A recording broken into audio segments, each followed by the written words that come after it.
Ahí está pendiente.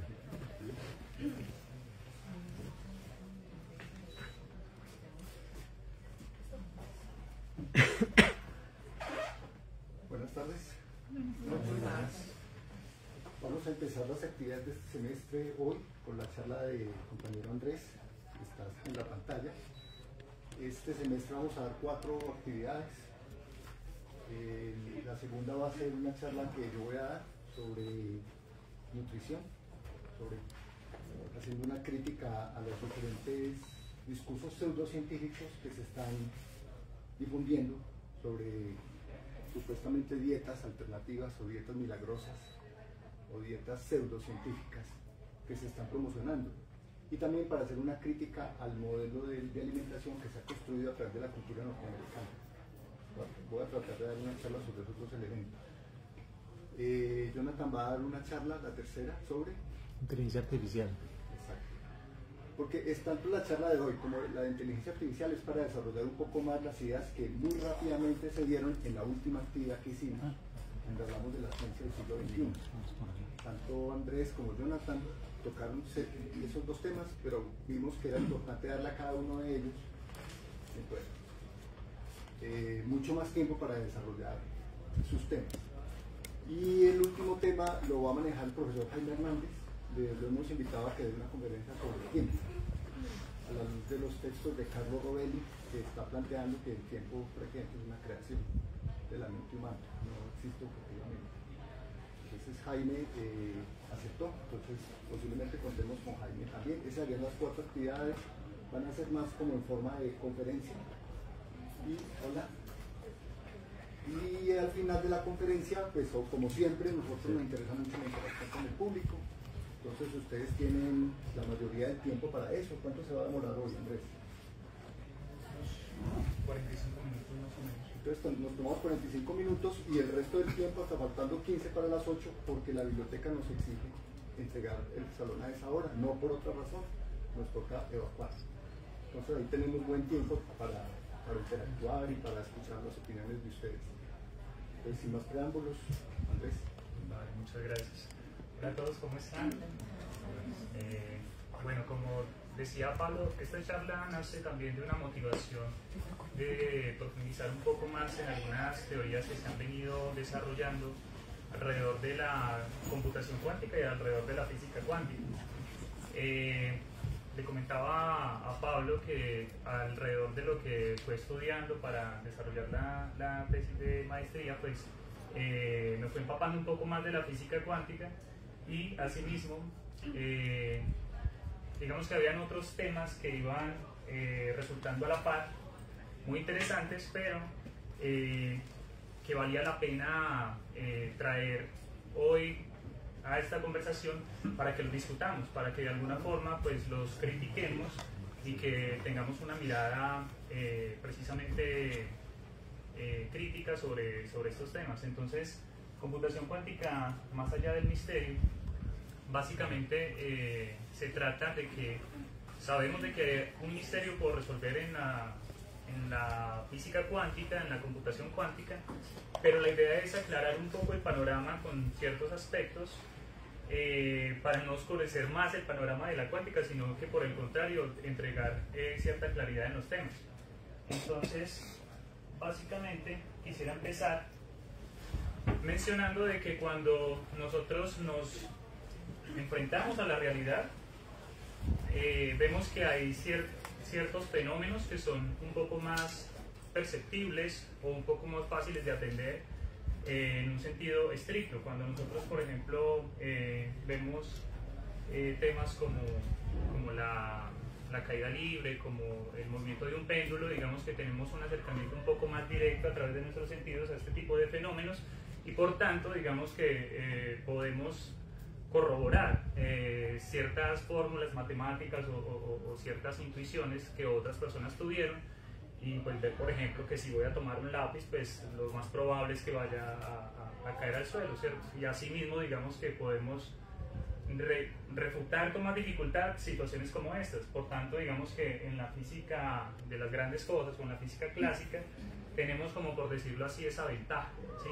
Pero cuando empezamos ahondar un poco más en otro tipo de física, como lo que es la física cuántica, fenómenos de partículas subatómicas, en el tema de la luz, en el tema de la materia a ese nivel, pues nos encontramos ya de por sí una dificultad mayúscula, no solamente en el hecho de que no podemos o de que es más complejo evaluar, digamos, ciertas proposiciones, fórmulas, eventos, sino que a su vez también las teorías que se han desarrollado al respecto, como la física cuántica, son un poco más difíciles de comprender o de que uno tenga un acceso directo hacia ellas. Entonces, esto, ¿por qué lo comento?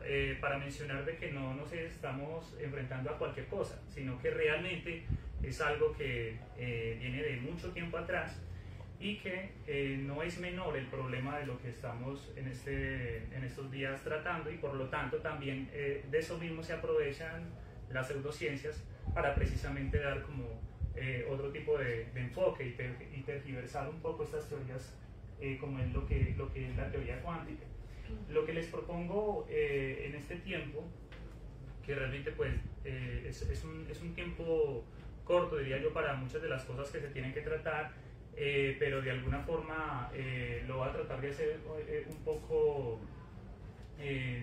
digamos, somera en algunos contextos, y en otras voy a tratar de ser un poco más profundo, precisamente porque allí es donde viene el tema de lo místico, que muchas veces se enfrenta a la física cuántica. Entonces, primeramente pues les voy a contar muy someramente lo que se ha dicho, las teorías acerca de las partículas elementales.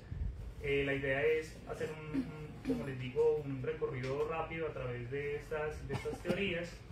También mencionarles que esto ya lo hemos hecho también en anteriores conversaciones. Jaime nos contó un poco acerca de lo que pasaba con la luz, perdón, para poder llegar luego a los principios de la mecánica cuántica. Y de cada uno de estos principios, estos, digamos, no son todas las teorías que encuentra uno al día de hoy, pero por lo menos una de las que más uno se puede encontrar, y es, por ejemplo, en el tema de la superposición, el concepto de lanzar la moneda al aire, el concepto del colapso de la función de onda se presta para empezar a hablar de múltiples universos, que es la conciencia cuántica, o de que muchas veces, digamos, como se utilizan principios como los del colapso de la función de onda para tratar de explicar algo como la conciencia cuántica.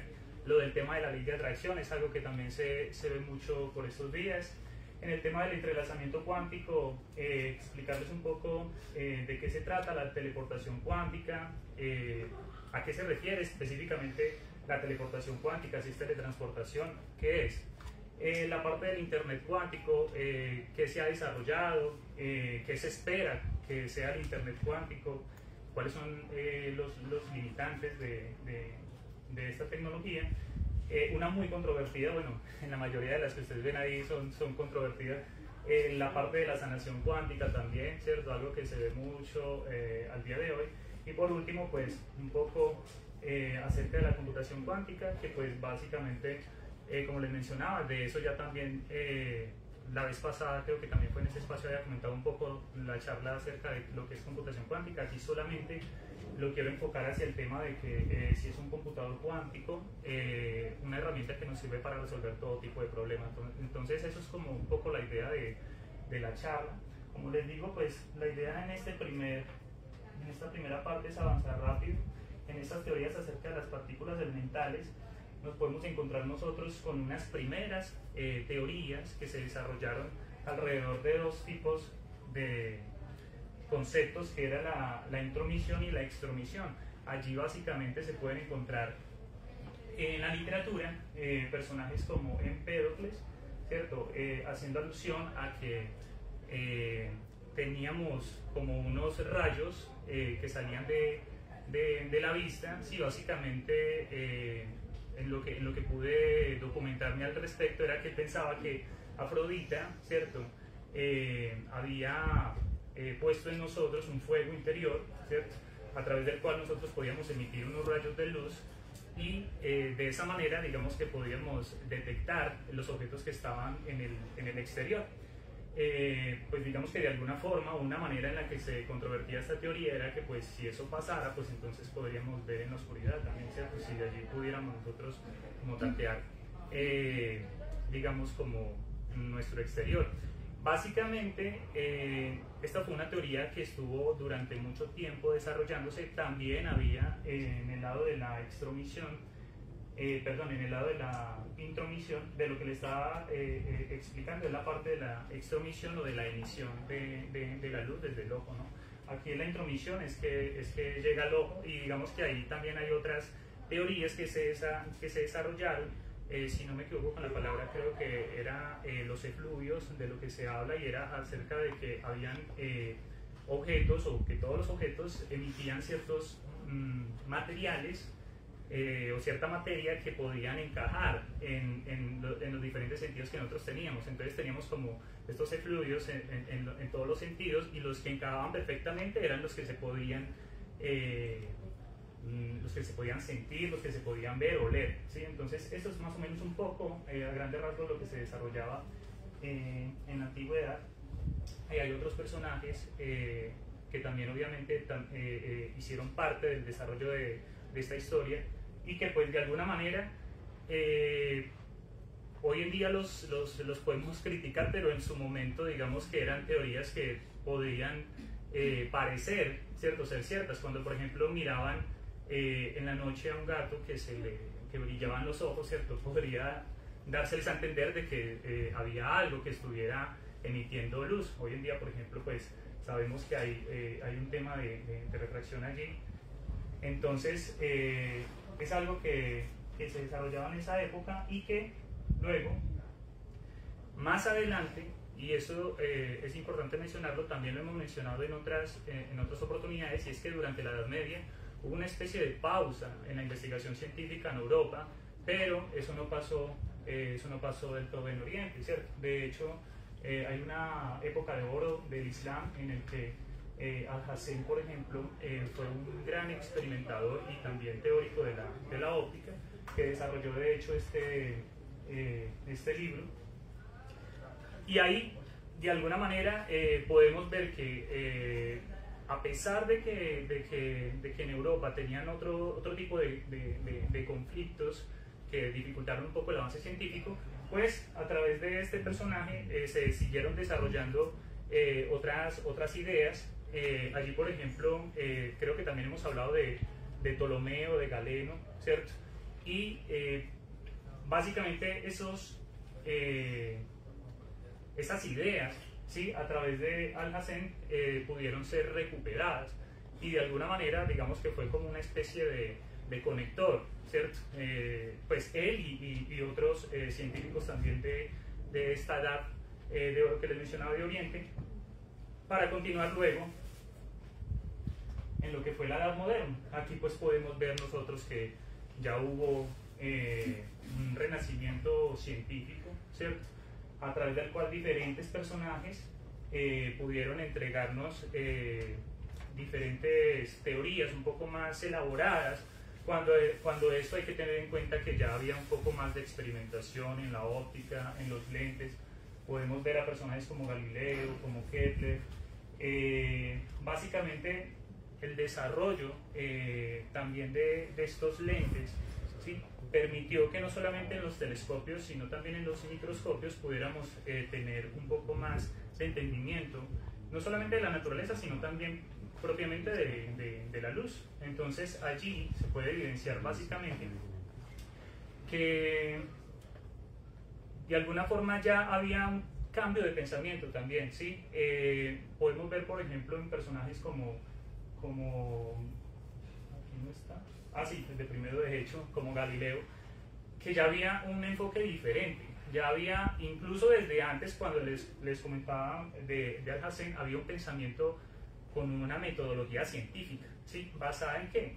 En lo que veíamos, por ejemplo, nosotros al inicio, que hoy en día nos parece un poco más cotidiano, es en la experimentación, en la observación y en la matemática también. Entonces, de alguna forma, pudimos tener un avance científico basado precisamente en poder comprobar hipótesis a través de la experimentación y de una buena definición formal y matemática. Entonces, todo lo que pasó, digamos, como por esta época, ya empieza a evidenciarse un cambio de pensamiento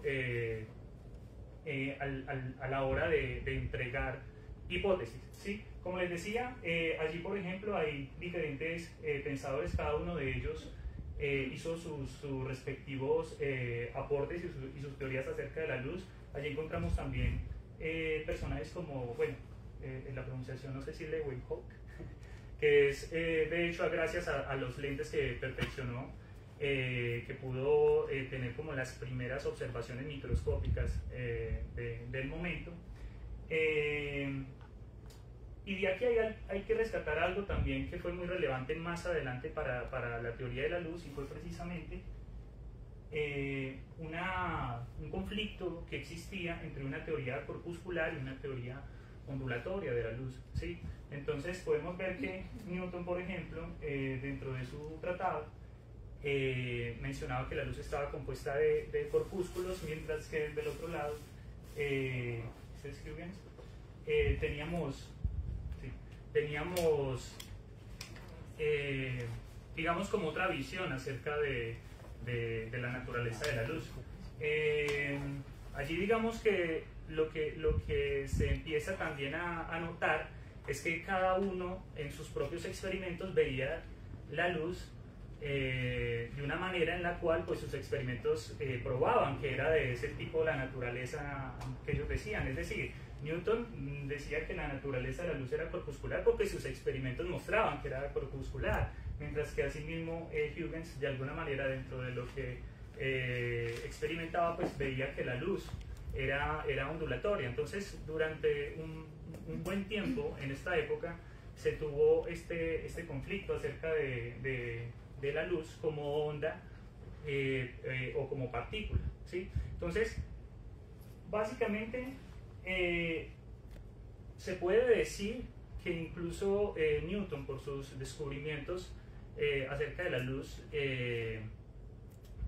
tuvo, digamos, como un mayor soporte por la propia experiencia, o más bien como por el estatus que tenía Newton en su momento. Entonces eso hizo que de alguna forma la teoría ondulatoria quedara un poco rezagada en ese momento. Allí más adelante podemos encontrar algo que pasó interesante, y es que ya luego empezaron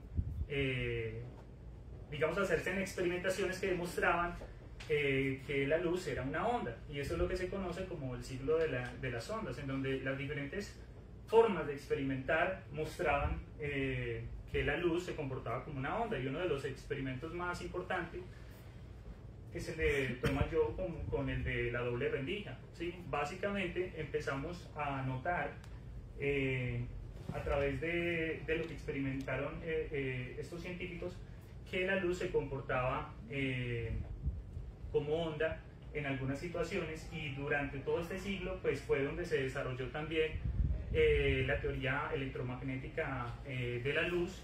Se hicieron experimentaciones, digamos, a través de estos personajes con cómo la luz de alguna forma se alteraba con la electricidad, y todo esto, digamos, que condujo a que durante este tiempo pues se desarrollara un poco más firmemente la teoría ondulatoria de la luz. Como les digo, esto es, digamos, como algo somero para entrar digamos, en materia precisamente del misterio de la teoría cuántica, y tratar de ir un poco más allá del misterio. Espero que no vaya yo a pasarme de tiempo. Vamos bien. Después empezamos a ver un desarrollo muy interesante. Esto se da, digamos, ya en los inicios del siglo, con Max Planck, ¿cierto? En donde teníamos un problema en su momento con el tema de la radiación de cuerpo negro, ¿sí? Jaime en algún momento nos lo contó también. Básicamente, digamos que cuando estábamos analizando la curva donde se veía el espectro de los diferentes colores de radiación, ¿sí? Habían ciertos indicios de cómo era que se debía comportar ese espectro, ¿sí? Pero lo que pasaba era que no llegábamos, digamos, la fórmula no coincidía con lo que era el color ultravioleta y por tanto se llamó la catástrofe ultravioleta en ese momento, y la única forma, por decirlo así, en que encajaba la solución era una propuesta por Max Planck, y era básicamente que la luz se enviaba en paquetes, y estos paquetes se llamaban cuantos, ¿sí? Entonces básicamente estos cuantos de luz fueron los que de alguna forma hicieron nacer la física cuántica o la mecánica cuántica, y es donde llega, digamos, como tal el nombre. Y con esto pues empezaron a hacer diferentes experimentos. Por ejemplo, Albert Einstein cogió esta teoría y la trasladó al efecto fotoeléctrico para darse cuenta efectivamente de que cuando se analizaba la energía vista de esta manera, ¿cierto? Pues encajaban los experimentos, ¿sí? Por el efecto fotoeléctrico. El efecto fotoeléctrico ya había sido estudiado antes que él, pero digamos que con esta apreciación cuántica fue que se pudo llegar a una mayor precisión, y pues de hecho fue galardonado con el Nobel por eso.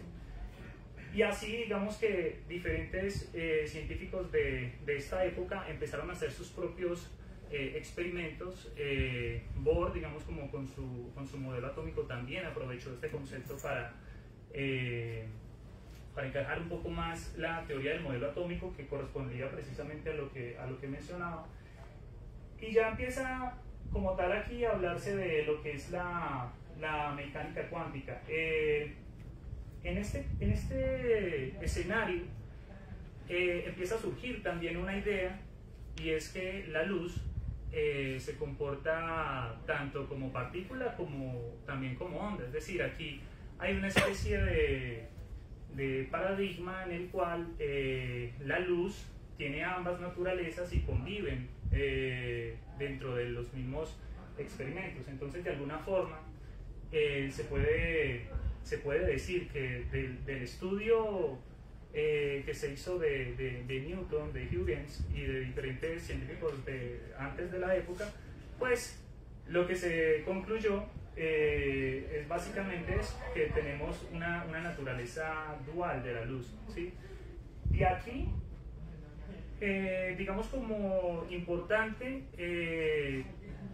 una reunión que se hizo de la mayoría de estos científicos, varios premios Nobel, y se llegó a una interpretación que es conocida como la interpretación de Copenhague, ¿sí? Básicamente esa interpretación es de la que hoy vamos a beber, ¿cierto?, de algunos de sus principios, de su contenido, para poder explicar varios de los fenómenos de la mecánica cuántica, y que de alguna manera cuando se analizan de cierto modo, pues puede llegar a otras conclusiones, que ahí es donde empezamos nosotros a levantar una bandera, a decir, cuidado, que aquí esto puede estar tergiversándose la teoría cuántica. Entonces, hasta aquí básicamente, digamos que es como ese resumen. Como les digo, pues la idea precisamente es tener una pincelada de lo que ha sido el tema de la evolución de las teorías acerca de la luz, para finalmente llegar a lo que nos compete hoy, que es el tema de la computación cuántica y de la teoría cuántica, y ver un poquito más allá de lo que comúnmente escuchamos nosotros afuera, y pues tratar de desvelar esos misterios que ocurren, ¿no? Bueno, vamos entonces a empezar hablando un poco acerca de estos principios cuánticos. Aquí hay algo muy importante, como les decía, y es que dentro de la física cuántica, actualmente nosotros tenemos, digamos, forma de experimentar en diferentes laboratorios lo que ocurre, y hoy en día es la física la que nos entrega resultados más precisos acerca del mundo cuántico. Se están trabajando en muchas teorías que tratan de juntar esta teoría cuántica con la relatividad. Ahí digamos que ya me estoy adelantando al día de hoy, pero básicamente es una teoría que, si bien tiene algunos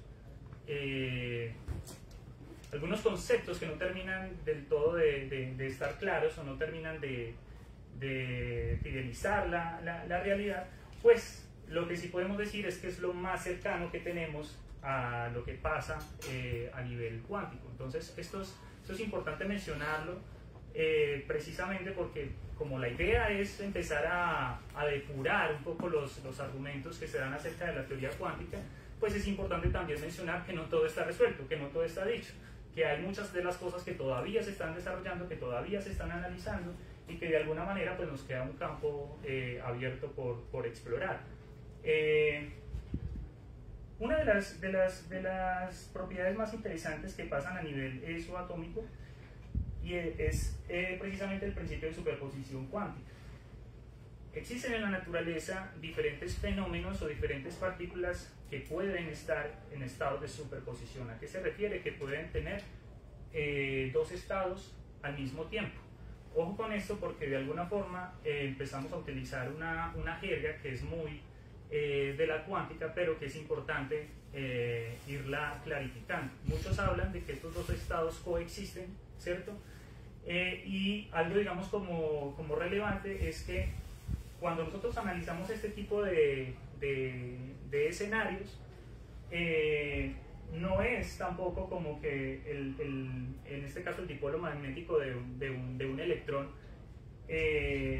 no sepamos cuál es su estado. Lo que pasa es que su estado es un estado de superposición, que puede ser arriba y abajo a la vez, ¿sí? O de alguna forma, o visto de otra forma, estos dos estados coexisten, ¿sí? Entonces, existen en la naturaleza cosas como esta, que un electrón puede tener un estado de superposición con respecto a su dipolo magnético, o también, por ejemplo, los fotones respecto a su polarización, ¿cierto? Entonces, eso es, digamos, una realidad, algo que pasa y algo que de alguna forma la mecánica cuántica da su interpretación, ¿sí?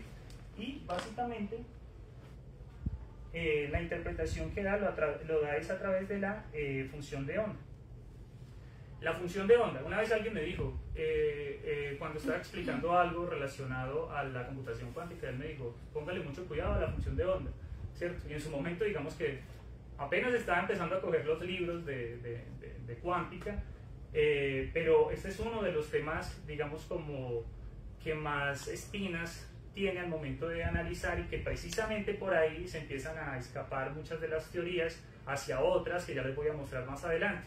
Y esto es básicamente una manera, es una herramienta matemática, ¿sí?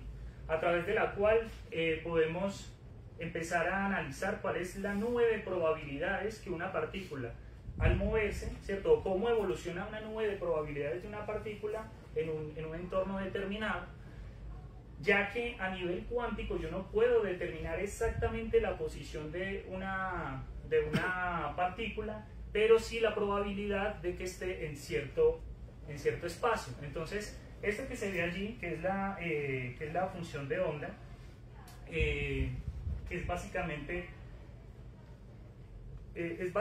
como si fuera una ola, ¿cierto? Una ola de probabilidades que viaja con la partícula, y que en el momento en el que es medida, pues colapsa a un solo valor. Es decir, tenemos una superposición cuántica, ¿cierto? Que es descrita a través de una función de onda. Es algo, un concepto desarrollado o introducido por Schrödinger, ¿cierto? Y que básicamente es lo que se muestra allí.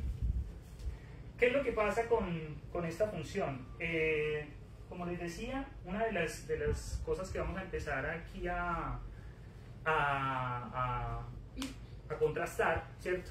Es el hecho de la comparación con tirar una moneda al aire, ¿sí? Yo sé que a veces es complicado, por ejemplo, explicar un tema como la superposición cuántica, basándonos en los estados cuánticos, ¿cierto? O en la función de onda. Y por ejemplo, yo también he recurrido al tema de decir, es como tirar una moneda al aire y usted mirar cuál es su estado de esa moneda estando allí en el aire, ¿cierto? Entonces uno dice, es como si estuviera en cada y sello al mismo tiempo. Allí hay una imprecisión que es importante aclarar, y ya porque nos ponemos un poquito más cuidadoso, ¿cierto?, con lo que pasa, y es que cuando yo tiro una moneda al aire, la moneda tiene dos estados muy bien definidos, ¿cierto? Es cara y sello, ¿sí? El hecho de que esté en el aire no significa que vaya a tomar otros estados. Si yo tiro una moneda y no significa que el sello sea una moneda de 500 y acá se convirtió en una de 1000, ¿cierto? Una de 2000.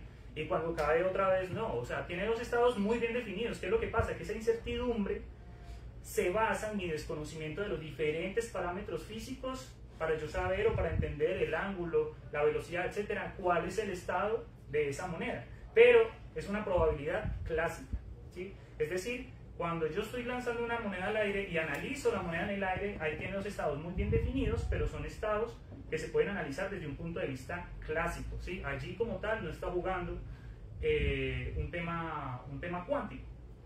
¿Qué es lo que pasa? Que cuando yo miro una partícula, como les decía, como un fotón o un electrón, ¿sí?, no es que yo desconozca ese estado y por eso está en un estado de superposición, no, es que ese es su estado natural, ¿sí? Es decir, en este caso particular, la probabilidad o el tipo de probabilidad al que yo me estoy refiriendo cuando hablo de la superposición cuántica es una probabilidad cuántica, ¿sí? Esto es muy importante tenerlo presente, porque de alguna forma nos quita precisamente esa duda de lo que pasa realmente con el tema de la incertidumbre, ¿sí? A nivel cuántico, sí existe un estado en el que la partícula está arriba y abajo al mismo tiempo, por decirlo así, con el dipolo, ¿sí?, o el tipo de orientación o el tipo de polarización que tenga un fotón, pero es muy diferente al estado en el que se encuentra una moneda lanzada al aire. ¿Listo? Esa es una de las cosas que es importante mencionar. ¿Qué es lo que pasa? Que una de las partes interesantes o que uno puede empezar a preguntarse, bueno, ¿y qué pasa entonces cuando yo observo o mido esa partícula o ese elemento cuántico, ¿sí? La teoría de la mecánica cuántica habla acerca del colapso de la función de onda, ¿sí? ¿Qué significa? Básicamente, como les digo, ya visto de una manera física, ¿sí?, cuando la partícula es medida, automáticamente toma un estado que ya no es de superposición, ya es un estado puro, ya puede ser 0 o 1, arriba o abajo, pero no las dos, ¿sí? Ahora, la parte crucial es precisamente la medida, ¿sí? Y una de las cosas es, bueno, primero, alguien podría preguntar, precisamente esa es una de las partes espinosas de esto, ¿qué es una función de onda? ¿Cierto? Físicamente, ¿sí? ¿Cómo es que esa función de onda determina si es arriba o abajo? ¿Sí? De alguna forma, ¿qué es lo que hace que una partícula en el estado de superposición pase a un estado o a otro? ¿Sí? Y de esta manera, pues empiezan a desprenderse diferentes teorías. Y una es esta, que cuando yo tengo un estado de superposición y hay una medición, no es que colapse a una de las medidas, es que se abren diferentes mundos, dependiendo de las diferentes posibilidades que se puedan tomar al momento de medir, ¿sí? Entonces, si yo tengo una partícula en superposición arriba y abajo, ¿sí?, no es que cuando yo mida colapse a arriba o abajo, no, es que se abrieron dos mundos, ¿cierto? Y en ese sentido, digamos que existen diferentes interpretaciones, y una de estas precisamente es que el colapso de la función de onda hace que por cada una de las mediciones que existan, pues se abran diferentes mundos o universos paralelos o multiversos, o como lo quieran llamar, para explicar de alguna forma ese hecho de que no es algo aleatorio, sino que básicamente se toman todos los posibles caminos. Claro, si usted toma todos los posibles caminos, digamos que es un punto de vista un poco más determinista, si se puede decir así, y se quita la parte random de la teoría cuántica. Entonces, este es uno de los de los diferentes enunciados o teorías que surge a partir del problema de la medición. también tiene, digamos, los críticos, obviamente, que hablan acerca de, bueno, pero algo como esto no es falsable, ¿cierto? No es posible verificar precisamente porque cuando se abre un mundo,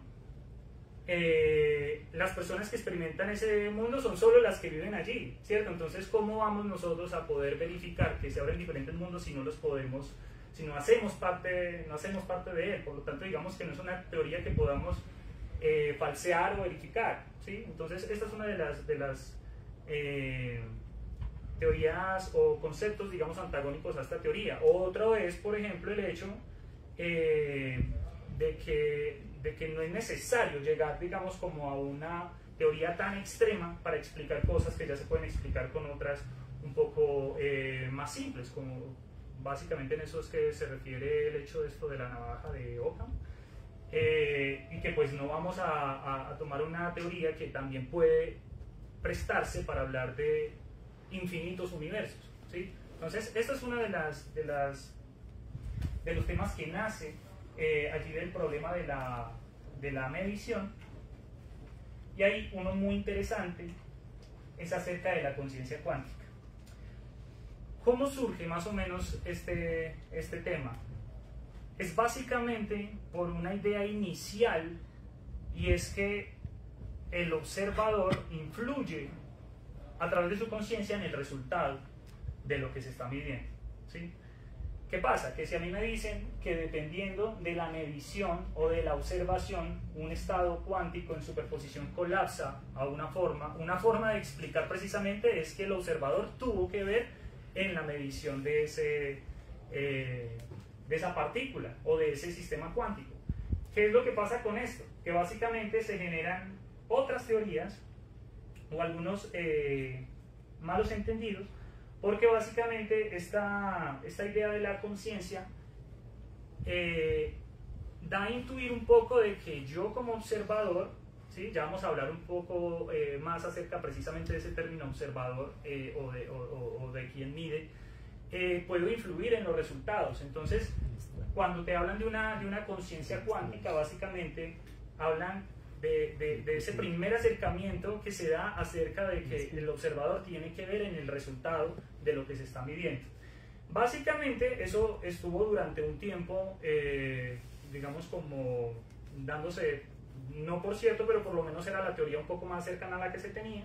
Más adelante, después de la mitad del siglo pasado, fue que se empezó a analizar el hecho de la decoherencia cuántica, que fue un concepto que se empezó a acuñar haciendo referencia a que precisamente la observación no tenía que ver con una visión antropológica. Yo como persona no estoy influyendo ni a través de mi conciencia en los experimentos cuánticos, sino que es el hecho de que cuando un sistema cuántico interactúa con su entorno, una partícula interactúa con su entorno, ese es el hecho de medir, o ese es el hecho de observar. Básicamente a eso se refiere, a esa interacción que tiene esa partícula con otras partículas que están en el exterior. Y por tanto se habla de que cuando una partícula como esa no está lo suficientemente aislada, empieza a tener una decoherencia cuántica.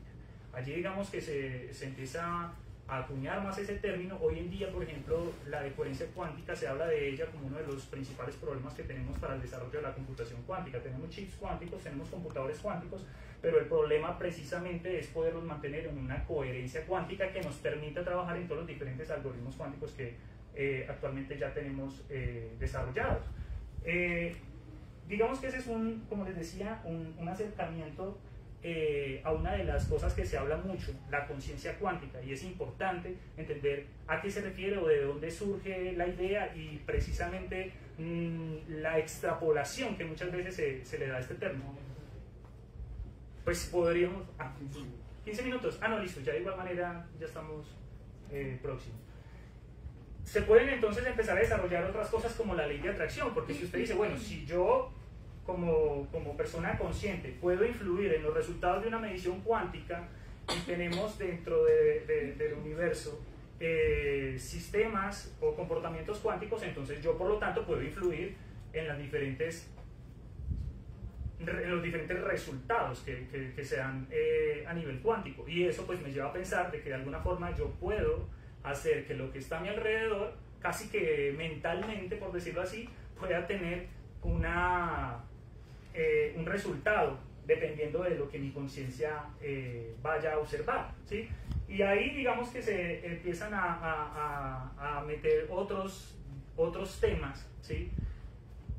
Por ejemplo, hay uno que se desarrolló acerca de que la conciencia, ya vista desde el punto de vista de los estudios neurológicos, ¿cierto?, tienen en su fundamento principios cuánticos. Entonces, ¿qué pasa? Que si yo, entonces ya puedo empezar a intuir cosas, como que si mi conciencia o mi mente tiene un fundamento cuántico, ¿cierto? Y lo que hay afuera es cuántico y existen diferentes formas de interactuar de unas partículas con otras a nivel cuántico, pues entonces yo puedo hacer que lo que hay afuera, pues si lo logro pensar muy bien, si pienso positivamente o si de alguna forma logro hacer que se conecten esas ideas con lo que está a mi alrededor, pues entonces el universo va a ser favorable conmigo, ¿cierto? Esa es una de las cosas, como les digo, que no tienen el suficiente sustento científico, probatorio, ¿sí? Y que de alguna manera pues se presta para muchos malos entendidos y para interpretaciones pues que se ven hoy en día. Y básicamente este es el otro principio de los fundamentales de la física cuántica, el entrelazamiento cuántico, y que también de alguna manera, si no es bien manejado, se puede llevar a otras conclusiones, como por ejemplo, tenemos, bueno, primero entendamos un poco de qué se trata, ¿cierto? Básicamente, durante el desarrollo de la mecánica cuántica, gracias de hecho a Einstein, que junto con otros dos colaboradores, que es Podolsky y Rosen, ¿sí? Sacan un paper, el paper EPR, por las siglas de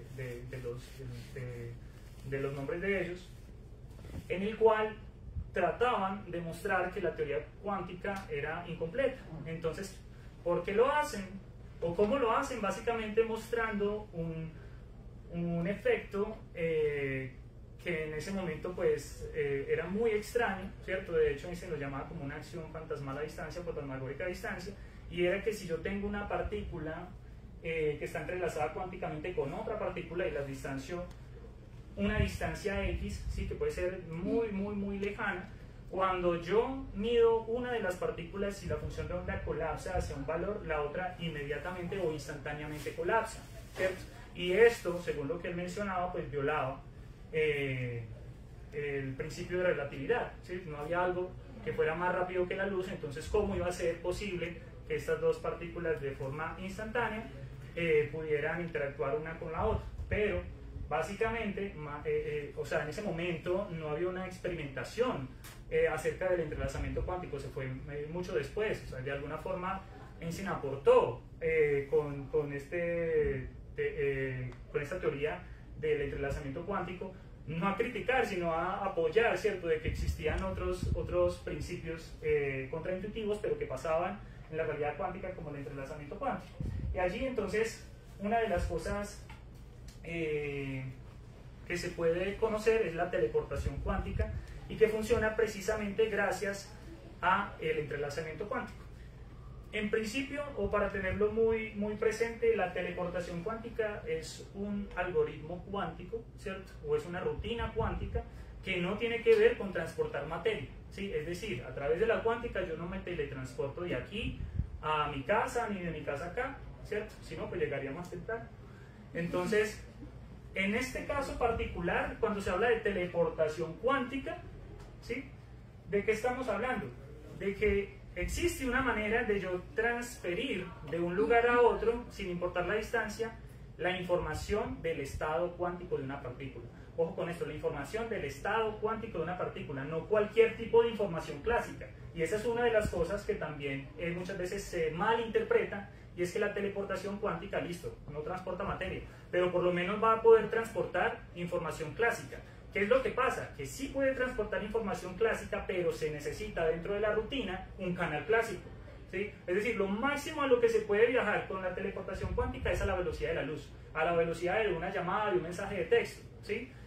Más adelante, si de pronto queda tiempo, les muestro a nivel de una simulación cuántica a qué se refiere específicamente la teleportación cuántica, pero por ahora lo que quiero que entiendan es que yo puedo basarme en el entrelazamiento cuántico para que A y B, generalmente los experimentos son con Alice y Bob, Alice le puede enviar una información a Bob, ¿sí? Utilizando cada uno una partícula entrelazada cuánticamente con el otro, y el mensaje clásico que le quiera enviar Alice a Bob, de todas maneras, cuando Alice revise o haga colapsar su partícula, también va a colapsar la de Bob, ¿cierto? Pero se necesita una información extra para poder que Bob pueda saber cuál era esa información clásica.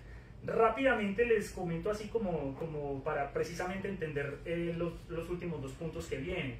Y es que imaginemos como si, y siendo como les digo muy cuidadosos en guardar las distancias, como si yo tuviera un sobre con cierta información y le pasara otro a Pablo. Y le diría, bueno Pablo, váyase lo más lejos que pueda, estoy en Colombia, él en una isla o un lugar X. Y lo que hice previamente fue que mi sobre tiene información cuántica que está entrelazada cuánticamente con la de él. Si yo abro mi sobre, lo que va a pasar es que la información de Pablo inmediatamente cambia. Si mi sobre tiene A o B y yo abro y está en A, automáticamente la información de Pablo va a pasar a A o a B, dependiendo del diferente tipo de estado de entrelazamiento, pero se va a modificar. ¿Qué es lo que pasa? Que Pablo todavía tiene sellado el sobre. O sea, él no ha hecho colapsar su partícula, ¿sí? Para poder que en el algoritmo de teleportación cuántica él pueda ver el mensaje como tal que tengo yo, o sea, no le sirve de nada a él que yo haya hecho colapsar la información si no la puede leer, ¿cierto? Y si la leyera, él no sabe si específicamente pues la información que tengo yo fue A o B, a no ser que tenga una llamada con él, o sea, un canal clásico, ¿sí? Básicamente, la forma en la que yo le envío a él otro sobre con otra información que sí nos interesa a ambos, pues implica que yo tenga que llamarlo y decirle, vea, coja este código, aplíquelo al sobre y esa es la información que yo le quería dar. Hay algo muy interesante ahí, y es que esa información que yo le voy a mandar a él, ¿sí? No viajó. Miren que básicamente yo lo que hice, la información que yo le quiero mandar a él permanece en este lado. No se está moviendo a través de las diferentes ondas electromagnéticas. Y eso sí es una de las propiedades de la teoría cuántica, de la computación cuántica que podemos aprovechar. Y es que no hacemos viajar información en el aire. O sea, alguien que vaya a interceptar eso no va a interceptar el mensaje.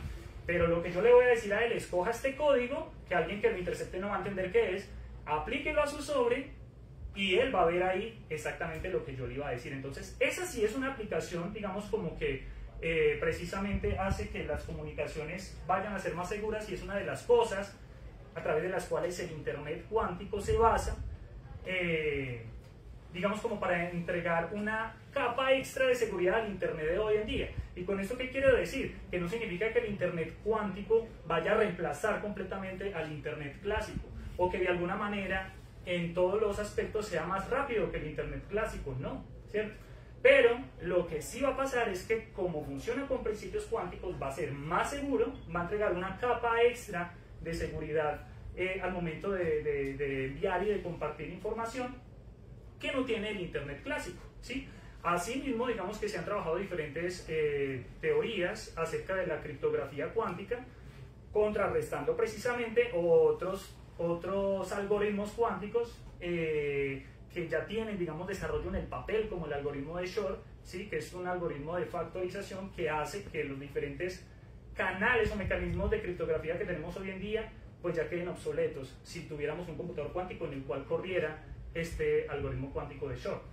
Y básicamente con esto, bueno, esta se me coló un poco. Básicamente lo que quería mencionar aquí, esto también, digamos, lo dejo de todas maneras para que lo revisen, y es que hay una una entrevista, no, eso es un debate que se hizo, que, como el debate del siglo entre Chopra y Dawkins, ¿sí? Y precisamente allí se lleva a cabo un debate muy interesante de cómo yo, basándome en principios cuánticos, puedo de alguna manera empezar a trabajar diferentes ideas que conlleven a pensar de que yo, por ejemplo, me puedo curar a través de la cuántica, ¿sí? Y esto cómo se logra, digamos, con estos brincos ideológicos o estas maromas. Básicamente es pensando precisamente en que como yo, a través de mi conciencia, puedo afectar mi entorno, pues puedo afectar mi cuerpo también, ¿sí? Se habla o se malinterpreta el hecho de los campos cuánticos para pensar de que si yo tengo en cierto lugar una enfermedad y que puedo sincronizar o que puedo de alguna manera hacer que mis átomos o mis células tengan cierta intención de colapsar hacia cierto estado, pues entonces yo podría manejarlo mentalmente, ¿sí? Y esto, digamos, que es muy relevante al día de hoy, precisamente porque hay diferentes tipos de tratamientos que se basan en esto, como curación cuántica, sanación cuántica, limpieza cuántica.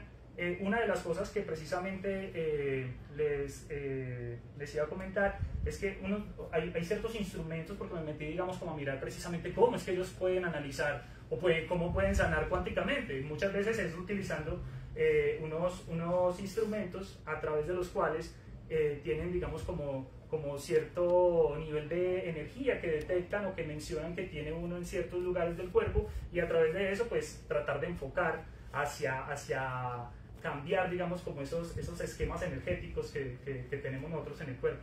Como les digo, hay mucho que analizar allí. De hecho me tomé la tarea de mirar cuáles son como los instrumentos que se utilizan y mirar los fabricantes. Hay uno que lo tengo allí, casi no lo encuentro, y precisamente ellos hacen un disclaimer diciendo que eso solamente se utiliza a un nivel psicológico, ¿sí? Es decir, que los resultados que ven allí sirven como para analizar desde el punto de vista de que si la persona tiene o no tiene depresión o cosas por el estilo. Pero eso no es lo que muchas veces en un laboratorio donde te están diciendo que te van a curar o te van a sanar a través de la cuántica, pues va a pasar, ¿sí? Y por último, precisamente en esta parte de la computación cuántica, comentarles que un computador cuántico no va a resolver todos los problemas que tenemos actualmente.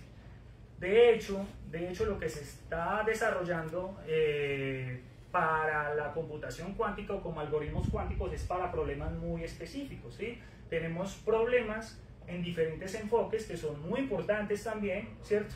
En el tema del desarrollo de nuevos fármacos, en la parte de logística, en la parte financiera, en la parte, como les mencionaba, de criptografía cuántica. También hay muchas aplicaciones, pero lo que hoy en día por lo menos se tiene pensado es que yo no voy a tener un computador cuántico para mirar redes sociales, ¿cierto? Para eso lo hace muy bien un computador clásico, pero hay cierto tipo de problemas que los computadores clásicos no son capaces de resolver, y que gracias al paralelismo cuántico o que gracias a esos algoritmos que utilizan mecanismos como la superposición cuántica podemos llegar a desarrollar y pues implementar, digamos, un algoritmo mucho más óptimo que los de la computación clásica. Por último, les dejo esta reflexión final. Bueno, antes de eso, una consideración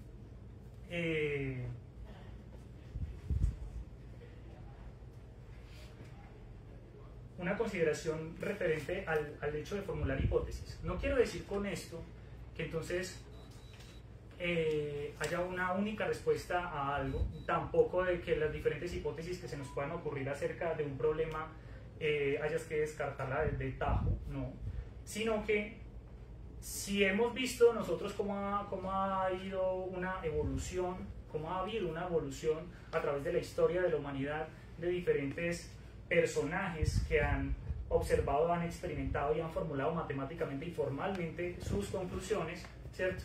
Pues asimismo es la invitación a que no dejemos de imaginar cosas, no dejemos de lanzar hipótesis, pero sí Para darlas por ciertas, pues ya hay un camino largo que hay que hacer y es precisamente experimentar y formular formalmente o matemáticamente estas diferentes hipótesis. Y una de las cosas que precisamente hicieron grandes como Alhazen o Galileo Galilei fue cambiar un poco ese enfoque que les digo, ese enfoque del método científico, para llevarnos a precisamente a aplicarlo a cualquier hipótesis que nosotros queramos desarrollar. Y los dejo entonces con esta cita precisamente de Alhazen, que dice: el buscador de la verdad no es alguien que estudia las escrituras de los antiguos y, siguiendo su disposición natural, confía en ellos, sino más bien el que sospecha su creencia en ellos y cuestiona lo que reúne de ellos, quien se somete a la discusión y la demostración, y no a los dichos de un ser humano cuya naturaleza está plagada de toda clase de imperfecciones y deficiencias. Por lo tanto, el deber del hombre que investiga las obras de los científicos, si su meta es aprender la verdad, es hacerse enemigo de todo lo que lee y, aplicando su mente al núcleo y a los márgenes de su contenido, atacarlo desde cada lado. También debe sospechar de sí mismo mientras realiza su examen crítico de él, para evitar caer en el prejuicio o en la indulgencia. ¿Listo? Bueno, con eso quería terminar. Perdón si me pasé un poco de tiempo. Bueno, muchas gracias, Andrés. Un gusto. Creo que la mayoría ya conoce la metodología. Vamos a escucharlos a ustedes. Tenemos un espacio que es básicamente 1 hora, 55 minutos. Pueden hacer preguntas, pueden decir ideas propias o que hayan faltado en la exposición, y pues por tratar de no excederse mucho se van a hacer una intervención. Y vamos a privilegiar las intervenciones que no se hayan dado todavía. Si alguien va a intervenir 2 veces, privilegiamos una que no vaya a intervenir. Entonces no sé quién quiera empezar. Bueno, yo tengo una pregunta que me surgió cuando estaba dando la explicación sobre el tema de las probabilidades cuánticas. Mi pregunta es: ¿cómo se interpreta actualmente la noción de probabilidad en la cuántica? ¿Es una probabilidad objetiva o siguen defendiendo algunos físicos la noción de probabilidad subjetiva, que creo que tenía Laplace, de que la probabilidad es el grado de ignorancia que se tiene sobre un fenómeno, ¿no? Y, digamos, independientemente de cuál de las dos interpretaciones sea, me gustaría saber si de pronto alguien considera que es posible reconciliar la probabilidad con una visión mecanicista y determinista como la que tienen los modernos. Bueno, esa es una buena pregunta y yo creo que hay algo que tener en cuenta ahí, es que ambas visiones pues ha sido un debate histórico, ¿cierto? Precisamente nosotros hemos tenido dentro de la corriente también una charla sobre azar y casualidad, ¿cierto? En el cual se tratan esos temas, y lo que te puedo decir al respecto es lo que mencionaba anteriormente, es que tenemos una probabilidad clásica y una probabilidad cuántica. Pues, por ejemplo, Jaime la llamaba en una de las clases como la probabilidad real, por decirlo así, la cuántica. Y pues eso ya depende mucho del enfoque. En lo particular, por ejemplo, mi visión no es tan determinista, ¿cierto? Sino más bien precisamente privilegiando el azar de las cosas. Y nosotros lo discutíamos. Un fotón, por ejemplo, que se refleja o que se retracta, ¿cómo hace para hacer una u otra? O es precisamente el tema del colapso de la función de onda. ¿Cómo sabemos a qué valor va básicamente a colapsar? ¿Sí? Y ahí es donde yo creo que ambas visiones en este momento todavía, digamos que no hay una consideración última al respecto. De hecho, como lo mencionaba, el problema de la medición sigue siendo algo que actualmente se da, ¿cierto? El problema de la medida. Yo en lo personal creo precisamente que hasta cierto punto podemos llegar. Yo sé que, por ejemplo, en el determinismo de Laplace es más un tema de desconocimiento. Asimismo, por ejemplo, hay ciertos científicos que hoy en día, ¿cierto?, critican la teoría cuántica y llaman a la gente a tener un enfoque más realista. Se me fue exactamente el nombre de ese libro, pero es un libro muy interesante que habla acerca de lo que realmente Einstein creía que pasaba con lo del tema de las variables ocultas, ¿sí? O sea, para él había algo más. Ese entrelazamiento cuántico no se podía explicar simplemente por un azar, sino que había algo más que no se estuviera teniendo en cuenta, unas variables ocultas, ¿sí? Que habían, digamos, allí y que podían explicar ese fenómeno que no entendemos. Lo que pasa es que, claro, también ha habido otros experimentos como los de Bell más adelante que mencionan que esas teorías de variables ocultas actualmente no corresponden. Pero sí, yo diría que a mi modo de ver está un poco abierta todavía precisamente la discusión. No sé si... Yo no tenía idea. Sí, yo quería... No, yo la había pedido. Usted la pidió Jonathan y usted. Yo también. Sí, yo lo pidieron primero, pero a mí me gustaría opinar respecto a la pregunta que hizo ella.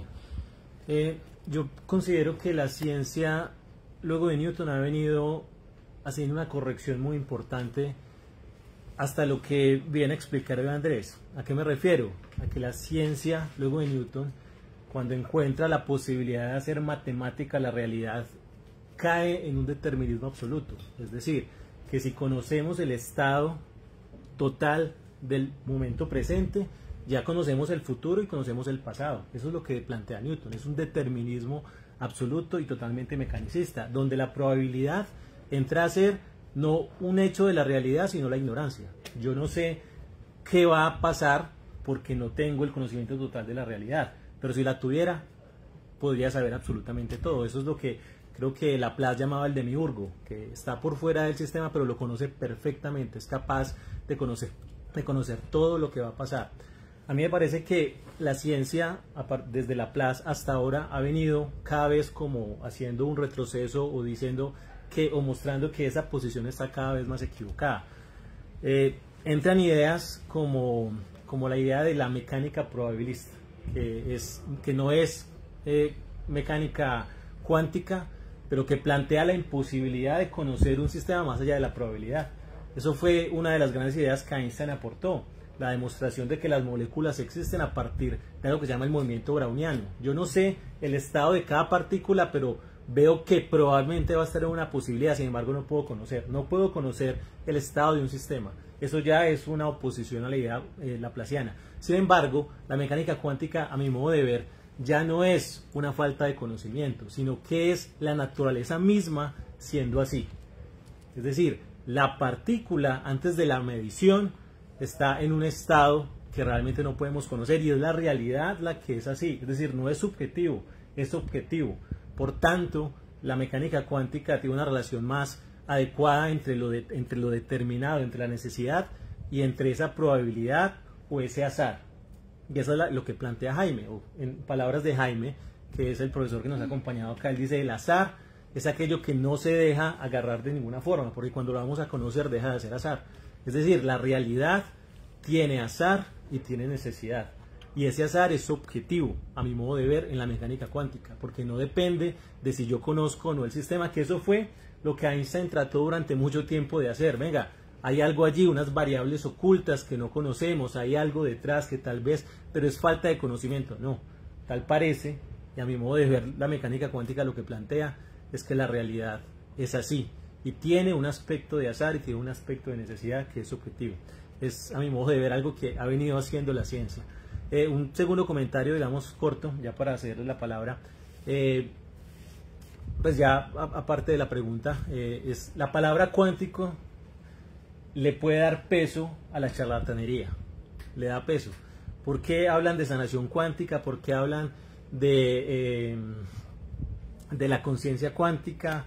No es la primera vez que la charlatanería se toma palabras que la ciencia utiliza de una forma muy concreta y en situaciones concretas para darse peso. Eso es la pseudociencia, porque la palabra energía, la palabra vibración, la palabra entrelazamiento, inclusive la palabra radiación, porque hoy en día cualquier cosa que sea radioactiva nos asusta, pero cuando surgió la idea de la radiactividad, que no se sabía que era dañina, empezaron a surgir cambio cuántico por radioactivo. Entonces, cristales radioactivos, cremas radiactivas, esto. O sea, hasta que se dieron cuenta que era radioactivo y se devolvieron. A las cremas, a muchas cosas les estaban metiendo elementos radiactivos cuando no se conocía. Entonces, parte de la crítica que hace Andrés, que es bastante importante, es que venga, como pudieron ver, todavía la humanidad no sabe o no entiende perfectamente la mecánica cuántica. Es tan misteriosa que es muy fácil que cualquier charlatán coja la palabra cuántico y se lo ponga acá y venga, esto es algo nuevo, eso es misterioso, le da un peso científico cuando no es así. O sea, ese llamado, esta última frase que hace, que manda Andrés, esta última cita, venga, hay que pensar muy bien si eso de verdad es a lo que se refiere. Es decir, cuando a alguien le colocan la etiqueta de cuántico, realmente están hablando de cuántico, que eso fue lo que nos decía Andrés. Venga, entrelazamiento cuántico no es eso que nos dicen por acá, no quiere decir, no, es esto muy concreto en el contexto de la ciencia. Pero si le meten la palabra cuántico, se están tratando de robar un prestigio que tiene la ciencia para apoyar cosas que realmente son charlatanería e inclusive, como el caso de la reactividad, puede hacer mucho daño. Listo. ¿Cuál es la razón de pedir primero? Yo realmente no vi en el título de la convocatoria, que es computación cuántica, no lo vi en la exposición, porque yo me imaginé que íbamos a hablar de los avances en la computación, específicamente los avances que hay, por ejemplo, en los microchips, donde ha pasado de muchos nanómetros a 4, a 3, y ya lo que queda es terminar hasta un 1 y después a una comunicación entre los microchips, entre los circuitos, a través de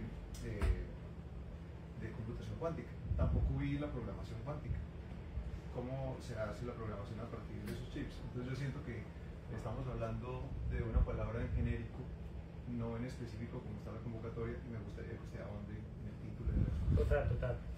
Ahí hay que aclarar algo, ¿cierto? Y es que precisamente ese tema ya lo habíamos dado, ¿cierto? En lo que fue la computación cuántica, digamos, visto precisamente desde la computación cuántica, de igual manera le podemos también compartir el tema. Lo que pasa es que cuando nosotros hablamos de computación cuántica, precisamente hablamos del uso de los principios cuánticos como la superposición, el entrelazamiento, la interferencia. Y pues si nos vamos, digamos, como al tema solamente de la computación cuántica, digamos como que hay uno o dos temas solamente que se malinterpretan o se malentienden de la computación cuántica, que fue como lo último que mencioné. Me pareció de pronto como claro, o sea, lo que yo precisamente mencionaba al principio, como es un tema tan vasto, ¿cierto? Precisamente el enfoque que le quise dar es lo que comúnmente se escucha en la calle sobre las diferentes versiones que se tiene de lo que es cuántico, ¿sí? Ahora, ahondando un poquito, digamos unos minutos sobre el tema precisamente de la computación cuántica.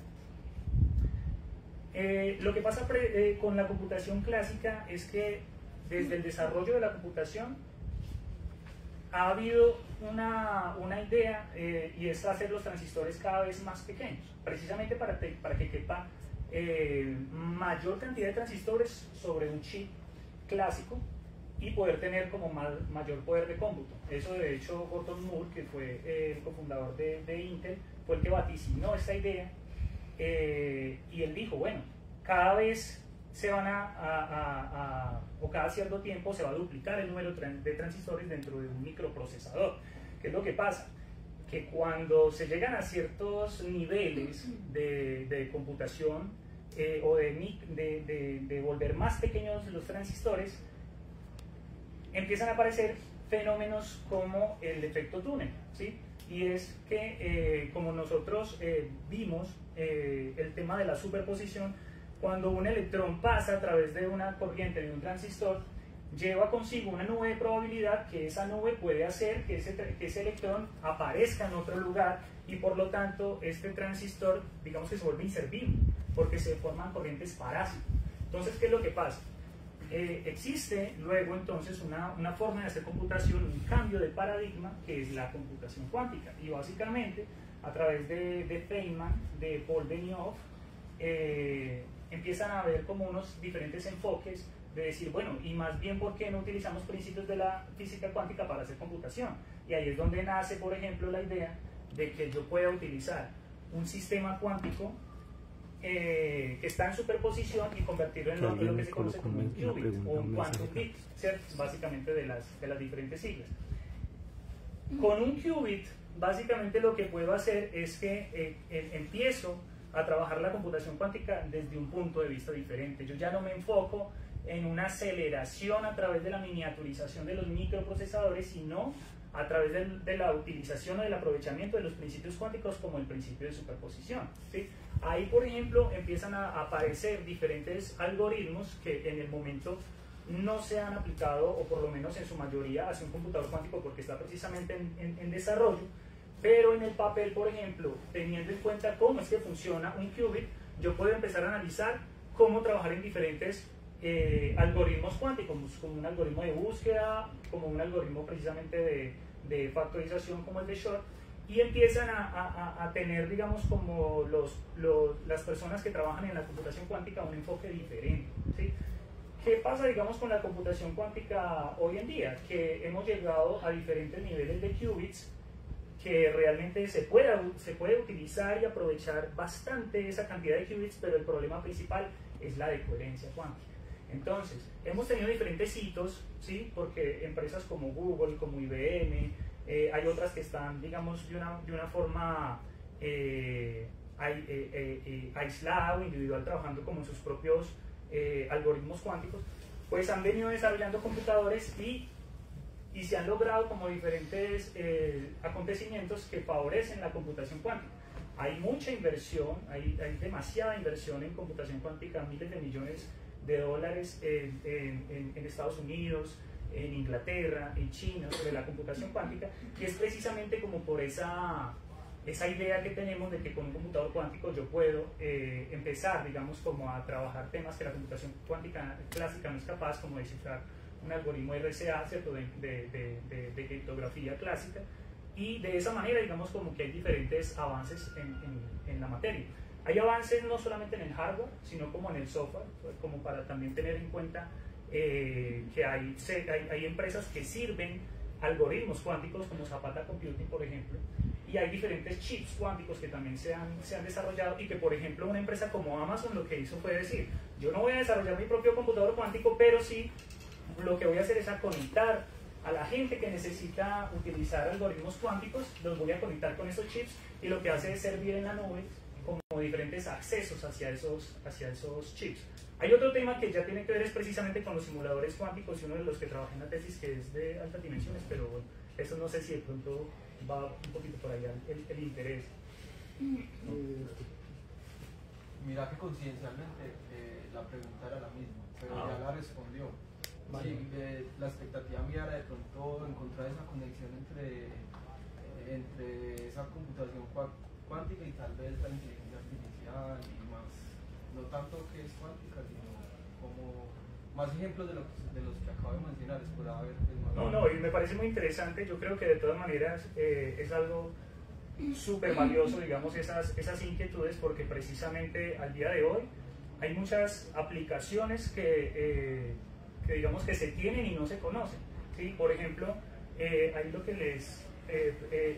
les iba a mostrar es cómo, por ejemplo, a través de la computación cuántica yo puedo mejorar algoritmos de inteligencia artificial, o cómo desde la inteligencia artificial puedo mejorar rutinas cuánticas. Por ejemplo, a través del simulador de computación cuántica de altas dimensiones desarrollado en la tesis, se hizo un convenio con un laboratorio de Machine Learning de la Universidad Nacional, y ellos pudieron simular, digamos, como su algoritmo dentro del simulador, y eso dio diferentes resultados que pudieron ser, digamos, como más óptimos que los que comúnmente tienen a través de las rutinas clásicas. Entonces, de todas maneras, y esta es la invitación también, como hay muchas veces que se nos quedan temas acá, nosotros tenemos otro espacio que se llama Espacio y Tiempo para la Ciencia, y allí constantemente estamos enviando material. Por ejemplo, si quieren, ahorita, digamos, dentro del grupo, les puedo compartir el libro que desarrollé junto con Jaime y con el profesor José, donde se explica muy bien el tema de la computación cuántica,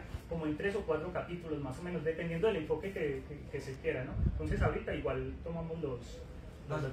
Vale. Bueno, tenemos una pregunta ahí en la transmisión. Sí, alguien en el chat dejó esta pregunta que me parece importante. Dice: ¿cómo se determina un estado dual si no se ha medido? Si cuando se mide ya no es dual. O dice de otra manera: ¿cómo evidencio que es dual desde la experimentación si al medirlo se obtiene un resultado distinto? Bueno, eso es una buena pregunta. Si lo entiendo, pues es como precisamente un estado dual, es como un estado de superposición, ¿cierto? Cuando uno habla acerca de la computación cuántica o de la física cuántica a nivel de laboratorio, ya existen diferentes formas en las que se puede probar esto que estábamos mencionando nosotros de la superposición o de las diferentes probabilidades que pueda tener un estado cuántico. Por ejemplo, en la fotónica, que es un poco más el acercamiento que tengo precisamente por las aplicaciones que hizo mi tutor de tesis en la Universidad de Purdue, se maneja a nivel de unos láseres y a nivel de unos espejos. Entonces, ¿qué pasa? Si yo tengo un láser de baja potencia que pueda ir emitiendo diferentes electrones y los hago, fotones, perdón, y los hago pasar por eso se llama un beam splitter o es un divisor de haz, yo puedo a través de esos diferentes experimentos notar que el 50% de las veces cuando son medidos un detector de fotones individuales los detectan en este lado y el otro 50% en este otro, pero no significa que sea la única forma en la que yo pueda tener una superposición. Yo puedo tener una superposición de 70-30, de 80-20, pero ¿cómo me doy cuenta? Básicamente sería con la medición. O sea, el yo poder de alguna forma llevar a cabo un análisis y saber de que algo está en cierta superposición, pues va a ser precisamente complicado por lo que decíamos, porque cuando lo revise pues ya dejó de ser superposición y ya pasa a ser un estado clásico, pero sí puedo evidenciar cómo la función de onda descrita por ese fotón corresponde a los resultados de probabilidad de que un fotón esté en un lugar o en otro. Eso es como principalmente el enfoque. ¿Usted tiene referencia a eso o es otra cosa? A eso. Sí. Pues me quiero referir a esta pregunta porque me parece importante algo y es, Andrés ha hablado de la función de probabilidad. Como él dice, un electrón puede estar aquí o en alguna posición con cierta probabilidad antes de medirlo. Él mostró ahorita una gráfica donde antes de medir el electrón estaba como esparcido, porque es una gráfica de probabilidad. Donde es más alta la gráfica, pues ahí puede estar con más probabilidad, donde es más baja puede estar con menos. Una vez medido ya está ahí siempre. Entonces la pregunta es, ¿esa función de probabilidad qué es? ¿Tiene existencia real? ¿De verdad el electrón o el fotón está en varias posiciones a la vez? Lo digo porque en esa posición hay posiciones diferentes respecto a eso. Hay quienes creen que no podemos decir nada de que eso es real, pero hay quienes creen que esa función de probabilidad representa algo objetivo y real. Es decir, hay gente que dice que antes de mirar el electrón es como una nube esparcida de probabilidad. Pero, ¿qué es eso? ¿Qué es una nube de probabilidad? Lo cierto, y esta pregunta es importante por eso, nunca hemos visto un estado de superposición, porque siempre que se mira, ya está en un solo lugar. Entonces, ¿qué relación hay entre el modelo matemático que nos dice que esto puede que esté acá con la realidad? Eso es importante porque no podemos confundirlos. Una cosa es lo que nos dice esto puede estar en algún lugar y otra cosa es realmente dónde está. Sin embargo, antes de la medición no sabemos qué pasa allí.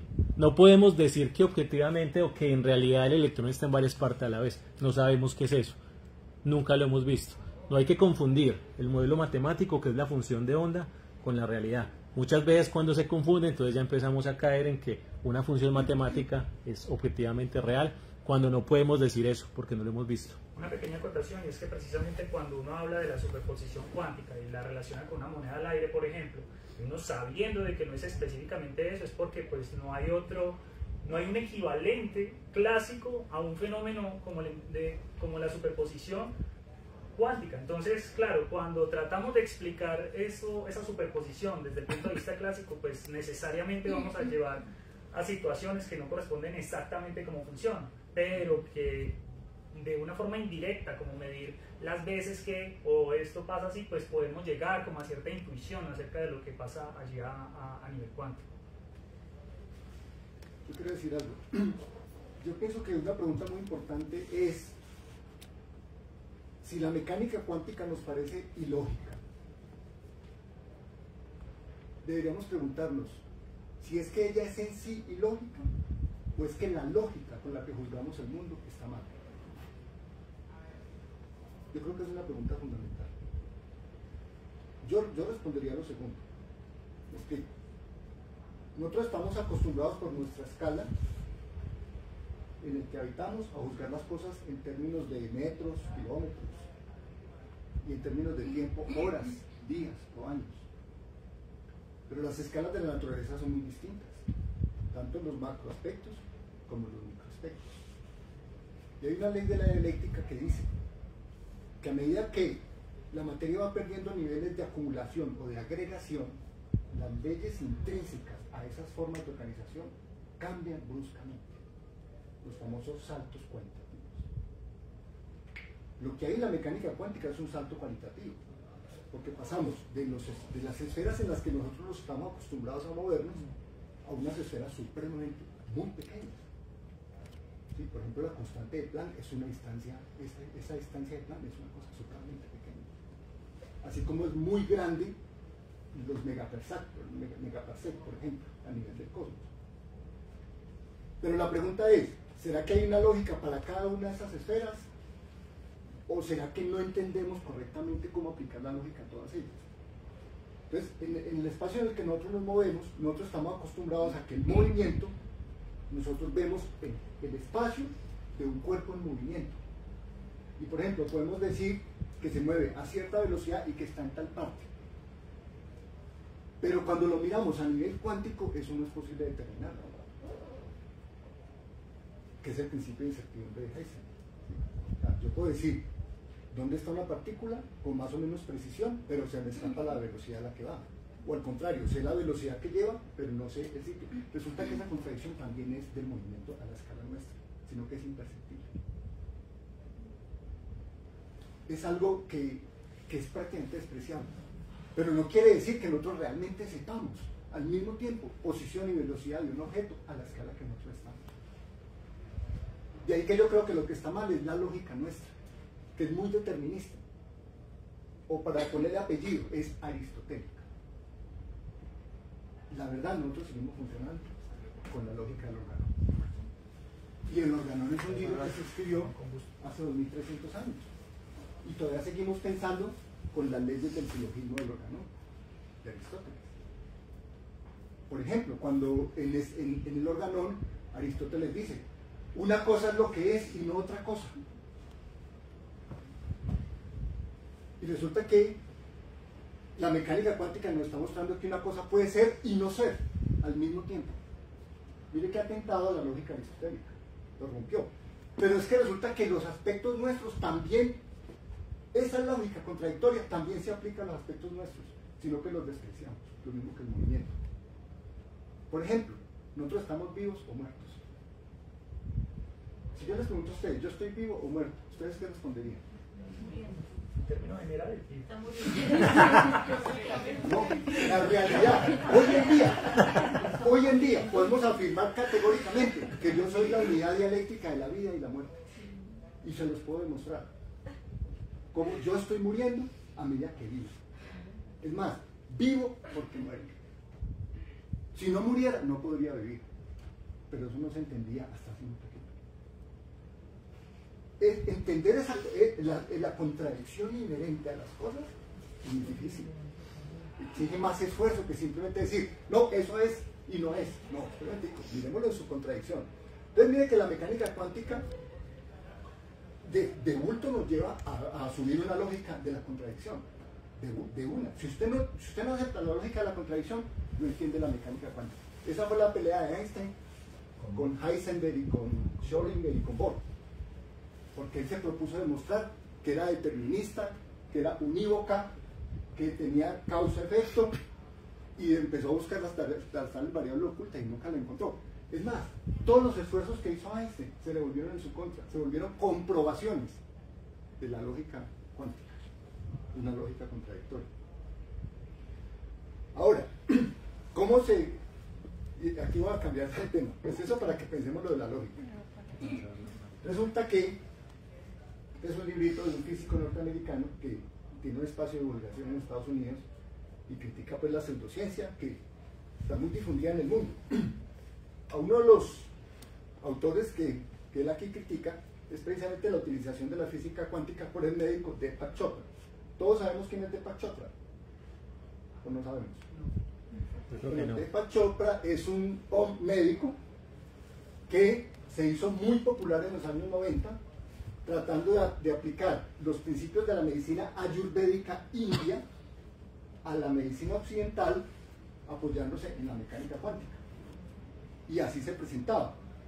El libro más vendido en los años 90, según las listas del New York Times, voy a leer este pedacito para que ustedes se enteren de eso, se llama, comillas, Cuerpo sin edad, mente sin tiempo, la alternativa cuántica al envejecimiento. Ese fue el libro que publicó el doctor Deepak Chopra y figuraba en las listas de ventas del New York Times semana tras semana en el primer lugar de ventas. Él antes había escrito otro libro que llevaba 2 años entre los 10 primeros libros más vendidos en Estados Unidos y sigue siendo un autor muy conocido, muy vendido sobre este tipo de temas. En ese libro Chopra dice cosas como estas, comillas, el mundo físico, incluyendo nuestro cuerpo, es una respuesta del observador. Las creencias, pensamientos y emociones crean las reacciones químicas que sustentan la vida en cada célula, trasladando mecánicamente un planteamiento de la mecánica cuántica a la medicina. Según la interpretación de Copenhague, el observador es el que determina cómo va a estar una partícula. No, ese estado no se determina objetiva antes de él, según la interpretación de Copenhague. Entonces Deepak Chopra saca esto y básicamente lo que está planteando es, y vendiéndole esto como esto es una pseudociencia como explicó Jonathan, porque se basa en terminología científica para meter un timo, una estafa, y es que supuestamente Chopra en el libro propone un mecanismo de pensamiento, de meditación y de reflexión para detener el envejecimiento y tratar la enfermedad, entre ellas el cáncer. Según el Chopra. ¿Cómo? Basándose supuestamente en terminología de cuantos, para decir que nosotros creamos la realidad a partir de nuestro pensamiento. Una típica tesis idealista. Porque ustedes miran el idealismo en la historia de la filosofía, ese es el principio del idealismo. De alguna forma de conciencia es el elemento primario que creó la materia. La conciencia crea la materia. El materialismo afirma lo contrario. La materia crea la conciencia. Todos los idealistas se aferran a esa idea. Este es un típico planteamiento idealista. Con el pensamiento, con las emociones, con la meditación, tal vez con eso que llaman actitud positiva, puedo frenar el cáncer, puedo frenar el envejecimiento o puedo frenar la enfermedad. La pregunta es, ¿funciona?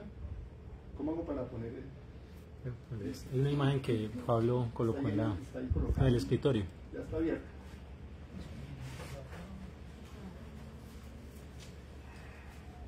Aquí es. Este es el doctor Deepak Chopra en el 93, este es en el 2021. ¿Sabías que en 1993 el gurú New Age Deepak Chopra publicó un libro titulado Cuerpo sin edad, mente sin tiempo, una alternativa cuántica al envejecimiento? En el libro Chopra afirma que es posible detener el proceso de envejecimiento por medio de prácticas como la meditación. Aunque a juzgar por su aspecto actual, parece que el propio Chopra nunca terminó de leer el libro.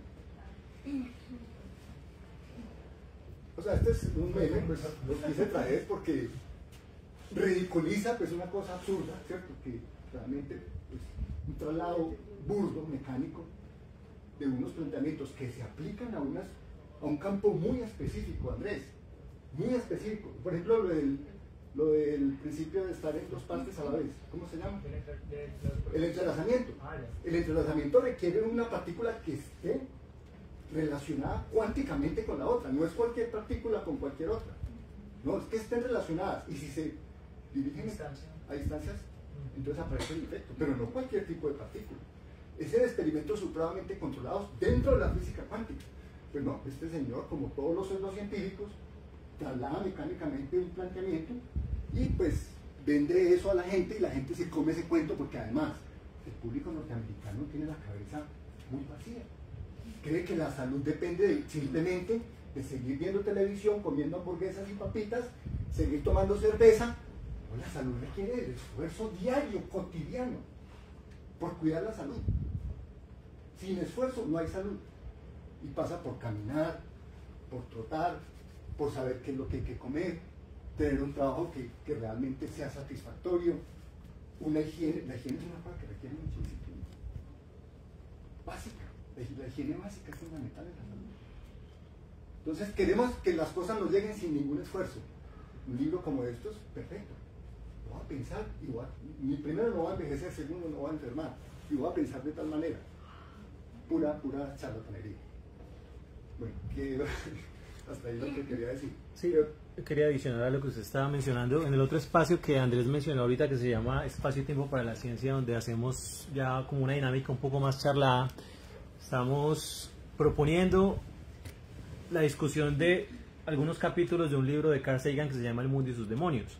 Justamente el capítulo que vamos a proponer para la próxima sesión, que todavía no está definido cuándo se llama El sutil arte de detectar camelos, y que tiene que ver con un conjunto de herramientas del pensamiento irracionales para poder encontrar este tipo de engaños.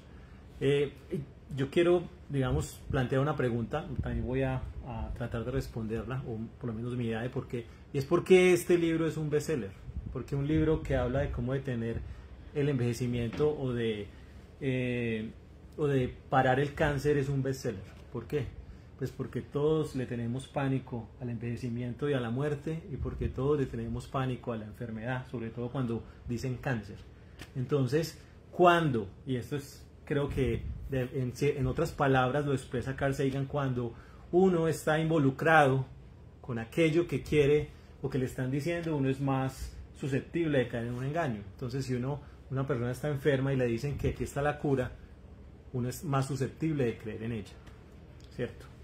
Si uno le tiene miedo al envejecimiento, como muchas personas, a veces por cuestiones de lo que implica envejecer, o a veces por cuestiones estéticas, entonces vamos a recurrir a lo que sea, no importa si de verdad hay evidencia de ello o no.